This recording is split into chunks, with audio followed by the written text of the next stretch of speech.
Let's start with our postures, our abdominal area postures.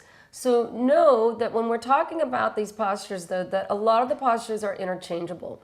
So they're not just working one area of your body, but a focused area. The first posture I would like to go over is Navasana, and that's boat pose. And I want you to hear how it sounds. Na, va, sana.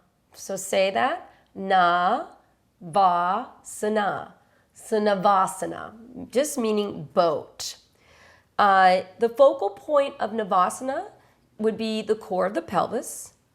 And remember, that's the little orb of energy. So that's the area that you're going to want to watch your students first. It's going to be the most vulnerable. Your drishti will be at your toes in full boat pose, and we'll get more into that. But you want your drishti or your focal point to extend out. It will help your balance and lift you up. The chakra or chakra that activates in this posture, Navasana, is called Manipura. So Ma, Ni, Pura. So Manipura. And this is located in the solar plexus, right about here. So your solar plexus is in between, right where your ribs meet. And also the navel. So this whole area. It is the chakra of self-esteem, identity. It's the warrior energy, the desire to be seen, acknowledged. So it's very front body. And I think we talked about this before, right? Your front body is your ego, and your back body is usually underdeveloped, and that's kind of the passive side of you. And we'll talk about that, but balancing your chakras is very important. So the color of the chakra is yellow, the element is fire, and the mantra is Ram. The anatomical focus is the solar plexus and navel. The anatomical emotional element is digestion, and this is that idea of gratitude. Take what you need. Honoring your food. So we start to really, so that's the beauty of this yoga practice. It's not just this pose. Now you have, wow, I'm honoring my food in this pose, which is amazing. Next is the abdominal focus, same, rectus abdominis, which is very long from the sternum all the way down to the pubic crest. The essential oils, now this is that organic energy that we put on top. So the essential oil aspect of this. And the reason why I'm bringing in the essential oil is because it's part of Ayurvedic studies. So you would use things like ginger, carrot seed, coriander, lemongrass for digestion. Or you may want to add some kind of oils as peppermint or nutmeg, and that is energy boosting. All right. That is Navasana. Hi, and welcome to the demonstration portion for our abdominal postures for our teacher's training. And I'm really excited. Alan Walls is our yogi model. He's an amazing athlete, professional dancer, choreographer, and producer, and he's been teaching yoga for several years. So thank you, Alan, for helping me. Welcome. Thank you. And if you have anything you want to say or add, just go ahead, okay? Navasana, boat pose. So I'm going to ask Alan to get into Navasana. I'm going to go quickly over some of the points. Navasana is working the rectus abdominis. It strengthens the abdominal, the hip flexors, the spine, improves digestion. It's invigorating. What to look out for? Low back, neck, and if a woman is pregnant, she would not do Navasana. So make sure you have your manuals. I wanted to make sure that you have your manual. I'm taking this right from our manual today. The asana points is you're sitting on the center of your sit bones. So what you want to do is sometimes you can manually push the flex away, manually, and feel tall. So you want to ground. You want to extend the legs. They can be extended, they can be bent, or just even on the ground. The weight is centered, so you want the pelvis center. You want the navel to be drawn to the spine, right?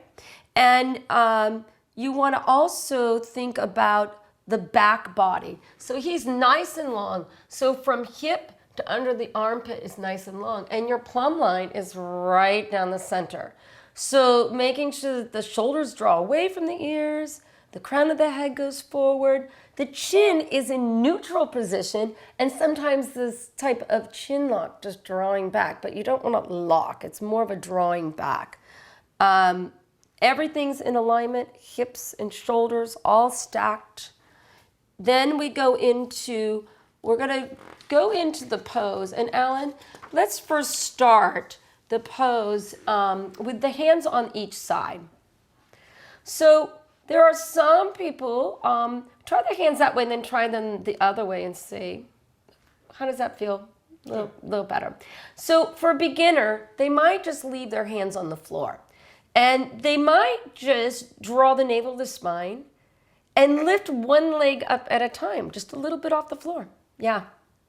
And then inhale, bring this down, and then exhale, legs up. Okay? So that is the first level. And keep drawing the navel and the spine, lift the chest up. Now remember, what happens is when you lift the chest up, what happens? The chest puffs. So try to soften the chest, Alan, and then draw across the collarbones. Lengthen the shoulder blades as the crown of the head goes up. His drishti is looking at his toes or looking at me. Anyway, the toes. Now look at the feet, how he's firing up the feet. Do you know when you activate the feet, and we've talked about this before, you're activating the meniscus and the muscles in the knees. So make sure, you ever see these people, they have limpy feet, and you will have to make sure that they ignite the feet. Inhale deep and then exhale, just lower the foot down one more time. Let's go to the second option, is holding behind the legs. So what Alan's going to do, this is a nice way to generate the core. Have your students draw the top of the thighs into their chest a little bit more with the feet on the floor. Coming into Navasana, here is the second option. So for students that are a little stronger in the core, first have them bring their feet into their hips a little bit more, yep. And have them engage the belly, lifting the quads, yeah. Just that alone will trigger the abdominal muscles. Then inhale deep, exhale, lift both legs off the earth, holding the back of the thighs. So draw it. You can have your students really just keep hugging in the tops of the thigh into their chest more. Notice the feet again. So this is second level. So it's a little harder. First level, keeping the hands on the floor, feet on the floor, moving one foot at a time. For newbies, that's perfect. For your mixed level, we go into this. Now extend the foot. This is the final level. And then hands reach out straight. So this is very hard. This is very advanced, but I want you to understand the full posture of the pose. And Alan, how you doing? Good. And then his gaze a little bit more up at the toes. Draw the navel to the spine, shoulders down, chin up, happy and down. You can't leave me in postures for 5 minutes. I know. Don't ever leave your students in postures for 5 minutes. So good. No, that's fine. Yeah, so. And then actually, after you hold this, a nice cooling way to get out of it would to be on your exhalation, lower the feet down, and do a nice forward fold. So if you want to do a nice little forward fold. So that's a nice way of getting out of the posture and relaxing. So let's talk about common misalignments. Sitting on the tailbone. So what would that be like? Okay. So we get into the anterior posterior tilt, right? And so basically that's arching is anterior. Posterior is the pelvis coming in and tilting. Too much internal rotation of the thighs. So what that means is the thighs are pulling in and the knees are actually coming together. And what happens is people get nervous and their knees pull in. Now, what we can do is you can actually use a block in between and press. Oh, God, I want to shoot that dog. Oh, don't get that on camera. All right, let's just keep going. Okay. So another thing is the block will be your best friend. We've talked about this before. So have your students hug into the block, and they can use this for all levels. So Ellen, do that for all levels. There's the first level with your hands on the floor, right? And then second level, yeah. And then maybe holding behind on the hamstrings, the thighs, lifting, squeeze the block, good. And then even third level. So it's a lot of fun, right? And you're getting, what are we getting? Our muscular energy, that balance action of hugging into the midline. Perfect. The other common misalignment is collapsing the chest over. So just show what that would look like. Yeah. And this is just because it's so hard to activate the navel. Let's go into modification and props. Well, we already did a modification. The first one with the hands on the floor, right? Hands on the sides. You can keep the feet and knees in line with a block, right? And hugging in. The full pose, a lot of times people want to bring the feet and the knees together and lift up. So for newbies, hip width apart or the block. The strap. So you have your strap. The strap can put into the foot. Now this is really great. Now this is going to be a little bit of a mixed level, but I want you to see. And he go hold and extend. Yep, there you go. And of course you can loosen the strap for longer or forward, but the strap is very, very nice. And you can come to your student and have them even push against you. All right? Another thing is you can sit against the wall with a block behind you and just put the block like right into the thoracic spine or all the way down. And that way they can have a place to root in, but they have a little bit of space, a little angle, right? The block will have a little bit of angle. That is very helpful. You can sit on a blanket. Why would we sit on a blanket? To lift the hips up, right? To give a little bit more space. How does that feel? Good. Yeah. And so this will help people, if they're sitting on a blanket, more than likely, then keep their hands on the floor. Okay? Yeah. Does that help a little bit? Yes. Yeah. And then remember, they can go 1 foot at a time. There.